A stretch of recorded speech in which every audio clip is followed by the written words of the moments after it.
today we're deploying one of our real-time HAB buoys, HAB being harmful algal blooms. So we're specifically looking at the water conditions and whether there's cyanobacteria present. That's Matthew Long, co-founder and chief scientist of Subtidal, and an associate scientist of marine and geochemistry at Woods Hole Oceanographic Institution. His bright yellow sidekick represents the first production run of a new sensor-filled tool, piloted last year and now deploying, quite possibly, in a lake or pond near you. Today we're here at Long Pond in Centerville. So this was our exercise in making it more manufacturable, making it easy to put together. The idea here is we're going to be making a lot of these. So this is our first run of injection molded housing. And inside of here is a whole electronic stacks and all the sensors. But on the surface here, we have solar power. So this is powered by the sun. It can run indefinitely by that sun power. Peak's going to float like right to here. The water line will be about right here. Yeah. So we have a anchor here and a chain, and then we have a long tether here that goes all the way to the bottom. And it's going in today, and it'll be there until what, October? Yeah, November probably. I think we pulled some of them in December last year because we had a couple of cyanobacteria blooms that were ongoing and we wanted to track them. So we left them in a little bit longer, but we can stay in until it ices over. Long said it took about 3 years of iterations to get here. Electronics, economics, science, and nature itself shaped the fleet launching this year. Nature is quite crafty. We had an open style buoy last year where it was kind of hollow in the middle here.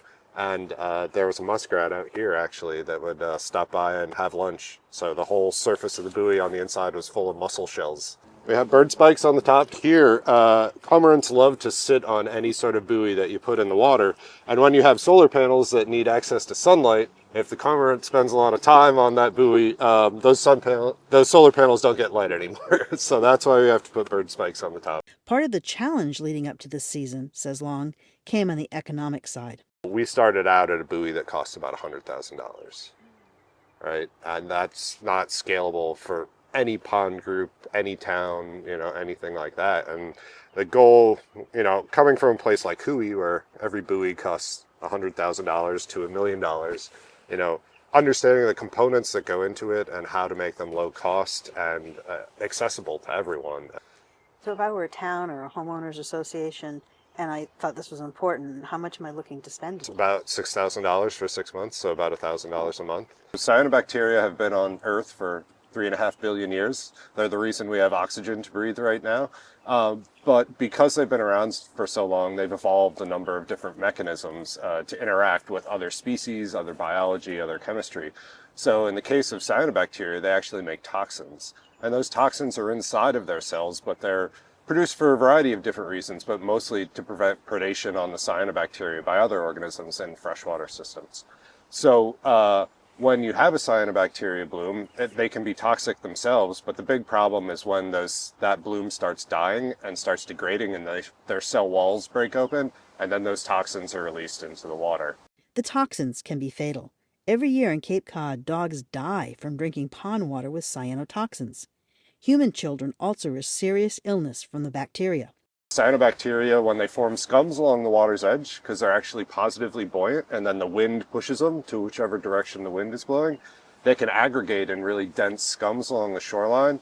And when a dog goes swimming in that water, or if they happen to drink that water, or they get it on their fur and they lick it off later, they're directly ingesting those cyanobacteria. It's really hard to make sure a kid doesn't drink any water when they're swimming, right? You can tell adults that, and it's, most adults will accept that and not drink water, but it's really hard to protect dogs and kids from cyanobacteria blooms and their toxins. The way that we detect cyanobacteria is they have a pigment inside of them called phycocyanin. That's what they use to convert sunlight into energy, just like plants in your yard have chlorophyll that gives it that green color, and they're converting sunlight into energy. Cyanobacteria do that same thing with a very specific pigment.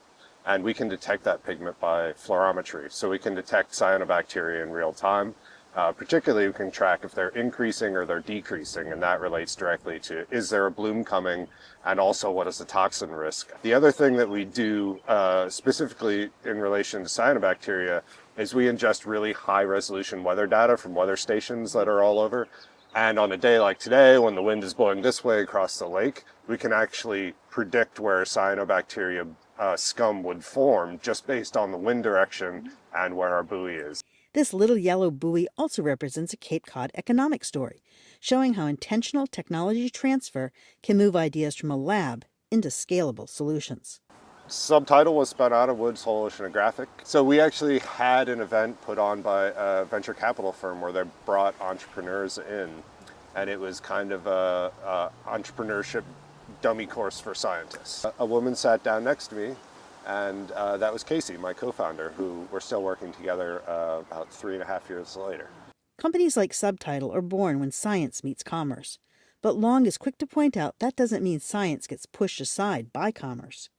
For these cyanobacteria early warning systems, the science focuses on building ongoing understanding of the dynamics of freshwater ecosystems and the triggers for the algal blooms. You know, here on the Cape, we focus so much on the marine systems that the freshwater systems don't get as much attention. But, you know, cyanobacteria blooms are becoming more common. They're lasting longer. That has to do with just ongoing excess nutrients coming into our freshwater systems, but also climate change. Our waters are warming, and that very specifically favors cyanobacteria. We do this real-time warning system, but at the end of the season, we also do a root cause report. And there we're ingesting all the data. We're looking for things like stratification.